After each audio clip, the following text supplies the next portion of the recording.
90 రోజుల కోర్సు పూర్తి చేస్తే చాలు 100% ప్లేస్మెంట్ సపోర్ట్ తో సాఫ్ట్వేర్ జాబ్ మీ సొంతం. వెంటనే కోడ్ జ్ఞాన్ డెస్టినేషన్ ని సంప్రదించండి. నమస్కారం అనిల్ సింగ్ గారు. నమస్తే శిరీష సార్, చాలా వరకు కూడా ఎంతో మంది మ్యూచువల్ ఫండ్స్ అనుకుంటూ స్టాక్ మార్కెట్లో కావచ్చు ఇన్వెస్ట్ చేయడానికి ప్రయత్నిస్తూ ఉంటారు. అలా ఇన్వెస్ట్ చేసి అయ్యో అనవసరంగా ఇందులో ఇన్వెస్ట్ చేసి నేను లాస్ అయ్యానే, ఇవి కాకుండా వేరే వాటిని నేను చూస్ చేసుకుంటే అందులో ప్రాఫిట్స్ వచ్చాయి అని ఫీల్ అవుతూ ఉంటారు. వాళ్ళు ఏ స్టెప్స్లో రాంగ్ అనుకుంటారు, అంటే వాళ్ళు ఏ స్టెప్స్ రాంగ్ వేయడం వల్ల వాళ్ళు లాస్లోకి వెళ్ళడం జరిగిందంటారు sir?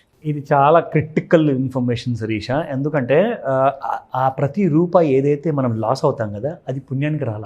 Every month every individual hard earn మనీతో పెట్టుబడి అంటూ పెడతారు. అది ఏం ఆశతో పెడతారు? ఒక 5 సంవత్సరాల తర్వాత లేదా 10 సంవత్సరాల తర్వాత మనకు 1 కోటి రూపాయలు మిగులుతుంది కదా, లేదంటే 10 కోట్ల ప్రకారంగా స్కీమ్లో పెడితే అదొక 10 కోట్లు అని వస్తాయి కదా అండి. 10 కాదు 5 వచ్చినా చాలా సార్ అని చెప్పేసి చాలామంది చెప్తుంటారు. సో ఇందులో ఏం జరిగిందంటే ఒక 10 years ముందు 2013, 2014 విషయం మనం తీసుకుందాం ఎగ్జాంపుల్గా. ఎందుకంటే నా దగ్గర ఒక కేస్ స్టడీ ఉంది, అది మీకు చూపిస్తా. సో 2013-14 నుంచి చూసుకుంటే శిరీష, ఎంతోమందికి మార్కెట్స్ అక్కడి నుంచి చూసుకుంటే చాలా బాగా పెరిగాయి. అంటే మీరు 7,000, 8,000, 9,000 నిఫ్టీ కాస్త ఇప్పుడు 2025లో ఉన్నాం మనము. దాదాపు 26,000 వరకు మనకు 2024లోనే వెళ్ళింది, ఆల్ టైమ్ హై క్రియేట్ చేసింది. ఇప్పుడు 24,500 మధ్యలో ఉందన్నమాట. అంటే మీకు ఇండెక్స్ కాస్త చూసుకుంటే మోర్ దెన్ డబల్ అయిపోయింది. అంటే దాదాపు 150%. ఎంత పర్సంటేజ్?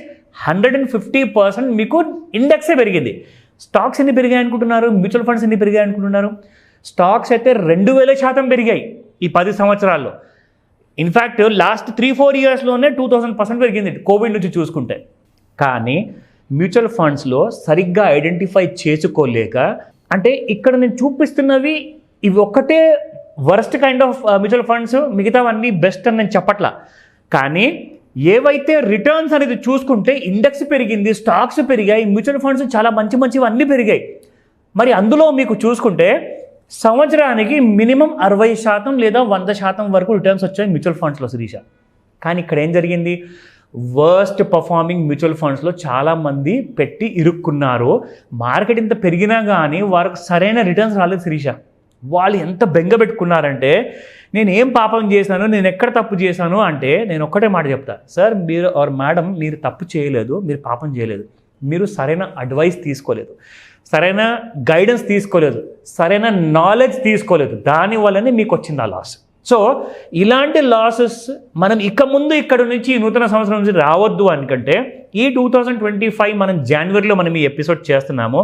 ఈ ఇయర్ మొత్తం నెక్స్ట్ రాబోయే ప్రతి సంవత్సరం కూడా కనీసం ఒక డీసెంట్ కైండ్ ఆఫ్ రిటర్న్స్ మనకు రావాలి అనుకుంటే, అలాంటి రిటర్న్స్ వచ్చే కైండ్ ఆఫ్ సెక్టర్ ఏది అంటే, ఫస్ట్ సెక్టర్ పేరు నేను చెప్పబోతున్నాను, జాగ్రత్తగా వినండి. ఎందుకంటే మీరు పెడుతున్న ప్రతి రూపాయికి కనీసం 1 లక్ష నుంచి 10 కోట్ల రూపాయల వరకు రాబడి రావాలని చెప్పి మీరు కోరుకుంటారు, అందులో తప్పేం లేదు.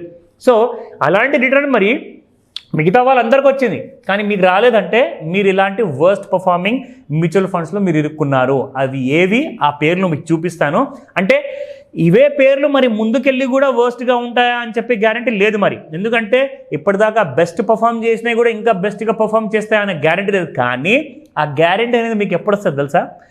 మీరు సరైన నాలెడ్జ్ తీసుకొని మీరు నేర్చుకుంటే మీకు తెలుస్తుంది రాబోయే ఫ్యూచర్లో ఏ సెక్టర్ పెరగబోతుంది, ఆ సెక్టర్కి చెందిన మ్యూచువల్ ఫండ్ ఏది. సో ఈ సెక్టర్లో ఈ ఒక 20 స్టాక్స్ ఉన్నాయంటే ఈ 20 స్టాక్స్ ఈ మ్యూచువల్ ఫండ్లో ఉంటాయి కాబట్టి ఆ మ్యూచువల్ ఫండ్ని నేను కొనుక్కుంటా అని చెప్పి మీరు ఒక సరైన నాలెడ్జ్తో ఆ డెసిషన్ తీసుకోవచ్చు. సో ఇక్కడ మీకు ఎగ్జాంపుల్ చూపిస్తాను. If you look at this 10 top worst performing kind of sector funds చూసుకుంటే, అందులో number 1 Taurus flexi cap fund అనేది ఉంది. It has been the worst performer అనమాట. ఇందులో మనం చూసుకుంటే ఇక్కడ Shirisha, here are the top 10 worst performing equity funds from the last 10 years. అంటే వాళ్ళ పరిస్థితి ఏంటి ఇప్పుడు? మార్కెట్స్ ఇంత పెరిగాయి కదండి, ఇన్ఫ్లేషన్ పెరిగింది కదా, మరి రాబడి పెరగాలి కదా, రాబడి పెరగల. ఎగ్జాక్ట్లీ మీకు చెప్తా. వాళ్ళు ఏం చేశారంటే ఫ్లెక్సీ క్యాప్లో ఇన్వెస్ట్మెంట్ చేశారు. ఫ్లెక్సీ క్యాప్ ఫండ్ ఏంటంటే అది ఫ్లెక్సిబుల్గా ఎలాంటి kind of large cap, mid cap, small cap ఎందులోనైనా పెట్టుబడి పెట్టచ్చు. ఎందుకంటే ఫ్లెక్సీ అనే పేరు ఉంది కదా. So flexi means can be flexible అనమాట. సో ఇది రెండోది చూసుకుంటే లార్జ్ క్యాప్. లార్జ్ క్యాప్ మీకు చూసుకుంటే మరి ఇండెక్స్ చాలా పెరిగింది శిరీష. లార్జ్ క్యాప్లో వీళ్ళు ఏం చేశారంటే, అందుకే నేనేం చెప్తానంటే, మీరు సెక్టోరల్ ఇండెక్స్ ఏదైతే మీరు ఎన్నుకుంటారు కదా, లేదంటే నిఫ్టీ ఇండెక్స్ ఎన్నుకుంటారు కదా, వన్ ఆఫ్ ద సేఫెస్ట్ అనమాట. సో వీళ్ళు ఏం చేస్తారంటే లార్జ్ క్యాప్లో చాలా లార్జ్ క్యాప్ కంపెనీస్ నిఫ్టీలో నుంచి గత 10-15 సంవత్సరాల్లో బయటికి వచ్చేసాయన్నమాట. అంటే అవి లార్జ్ క్యాప్ ఇండెక్స్ ఫండ్స్ ఏవైతే ఉండేనో అవన్నీ ఫెయిల్యూర్గా వచ్చాయన్నమాట. సో దానివల్ల ఏమైంది తెలుసా, 3 ఇయర్స్లో 15% ఇచ్చిన రిటర్న్స్ 5 ఇయర్స్లో 12% ఇచ్చింది, 12.3. ఇప్పుడు మీకు 12% కంటే కూడా తక్కువగా ఇచ్చింది అన్నమాట రిటర్న్స్. ఎక్కడైతే మీకు 60 నుంచి 100% వరకు పెరిగిన ఫండ్స్లో మీకు 12% అంటే ఇట్ ఈస్ నాట్ వర్త్ అంత రిస్క్ తీసుకున్న తర్వాత. నేను ఇప్పుడు మీకు సీక్రెట్ చెప్పబోతున్నాను, which will be performing in the coming future. అది మీకు ఎవరిదో తెలుసా? IT sector. ఐటీ సెక్టర్ అంటే మన ఇన్ఫర్మేషన్ టెక్నాలజీ. ఎందుకు ఐటీ సెక్టర్ గురించి నేను చెప్తున్నాను అంటే, ఆల్రెడీ మనకు రీసెంట్గా ఒక పెద్ద మనకు మంచి పేరు ప్రఖ్యాత ఉన్న న్యూస్ పేపర్, ఆ న్యూస్ పేపర్ వాళ్ళు ఐటీ గురించి వేశారు. Put IT stocks on your radar as companies are seen on cusp of recovery. అవి ఏ కంపెనీస్? ఇక్కడ ఏవైతే కంపెనీస్ నేను చూపిస్తున్నానో అది వాళ్ళు రికమెండ్ చేయట్లా, నేను రికమెండ్ చేయట్లేదు. బట్ మీ ఇన్ఫర్మేషన్ కోసము ఐటీ సెక్టర్లో ఈ కంపెనీస్ ఉన్నాయి అని చెప్పేసి చూపిస్తున్నారు. అయితే మీరేం చేయాలి అంటే, ఇక్కడ కనిపిస్తున్న దాదాపు ఒక 7-8 కంపెనీస్ ఉన్నాయి శిరీష. ఇందులో మీరు టెక్నికల్ అనాలిసిస్లో కొన్ని ఫార్ములాస్, కొన్ని టూల్స్ వాడి చూడండి. ఒకవేళ మీకు తెలియకపోతే నన్ను అడగండి, నేను మీకు నేర్పిస్తాను ఎలా ఇలాంటి స్టాక్స్లో ఏది అవుట్ పర్ఫామ్ చేయబోతుంది. సో ఇందులో టీసీఎస్ స్టాక్ చూసుకుంటే శిరీష, ప్రైస్ టార్గెట్ 5400 ఉంది, కరెంట్ మార్కెట్ ప్రైస్ 4500 ఉంది. అంటే ఇక్కడ నుంచి దాదాపు మీకు 900 రూపాయలు టీసీఎస్ పెరగబోతుంది అని చెప్పేసి ఇక్కడ చెప్తున్నారు. That means around about 20% పెరగబోతుంది. 6 months performance గత 6 నెలల్లో దాదాపు 9.5% పెరిగింది ఆల్రెడీ. Next is Infosys. ఇక్కడ మీకు 2200 రూపాయల టార్గెట్ ఉంది. నిజంగా నేను అంటున్నాను, ఇవన్నీ వీళ్ళు ఏవైతే చూపిస్తున్నారో అబద్ధపు ఇన్ఫర్మేషన్ అయితే ఉండదు. It is a right information. But ఈ కంపెనీస్లో టాప్ 2 కంపెనీస్ కూడా మీరు పట్టుకున్నా మీరు ఎంత సంపాదిస్తారు తెలుసా? కనీసం 40% సంపాదిస్తారు. It is not a recommendation, it is information purely. నేర్చుకోండి, నేను మీకు సపోర్ట్ చేస్తాను. ఎలా సార్? అంటే క్లాసెస్ అటెండ్ అవ్వాలి అంటే ప్రొసీజర్ ఏంటి? ఈ క్లాసెస్లో మీరు ఏమేమి డిస్కస్ చేయబోతున్నారు? ఎలా ఉంటుంది ప్రొసీజర్?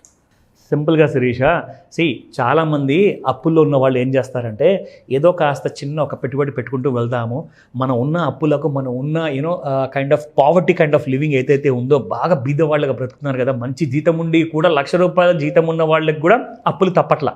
వాళ్ళు సరిగ్గా ఫైనాన్షియల్ మేనేజ్మెంట్ చేసుకోలేకపోతున్నారు. వాళ్ళు ఏం చేస్తున్నారంటే ఒక ఆశతో మ్యూచువల్ ఫండ్స్లో పెట్టుబడి పెడుతున్నారు. కానీ మ్యూచువల్ ఫండ్స్ సరిగ్గా పర్ఫామ్ చేయనందువల్ల అక్కడ డబ్బులు రావు, ఆ పెట్టిన దానికి మంచి రాబడి రావట్లా, ఇక్కడ అప్పులు తీరట్లేదు, వాళ్ళు కోట్లాధికారం అవ్వట్లేదు, రిటైర్మెంట్ ప్లానింగ్ పూర్తిగా అవ్వట్లేదు. ఇవన్నిట్లో ఫెయిల్యూర్ అయిపోయేసేసి అటువైపు నుంచి అప్పులు ఇచ్చిన వాళ్ళు, ఇటువైపు నుంచి పర్ఫార్మెన్స్ ఫండ్స్ చేయనందువల్ల డిప్రెషన్లోకి వెళ్ళిపోయి ఎంతోమంది అసలు సరిగ్గా హెల్త్ కూడా చూసుకోలేకపోతున్నారు.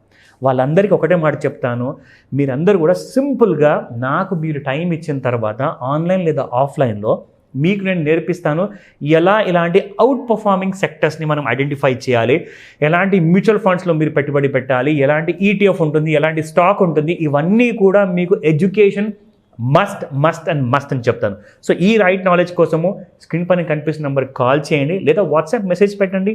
మీరు టెక్స్ట్ మెసేజ్ లేదా వాయిస్ మెసేజ్ పంపిస్తే మీకున్న క్రైసిస్ ఏదైతే ఉందో ఇన్వెస్ట్మెంట్ ప్రపోర్షన్లో దానికి పూర్తిగా సహాయం అందజేసి ఆ కావాల్సిన ట్రైనింగ్, ఆ నాలెడ్జ్ పూర్తిగా నేను అందజేస్తాను. పర్సనల్గా కాల్ చేయండి త్వరగా. Thank you sir, thank you so much. Welcome Sirisha.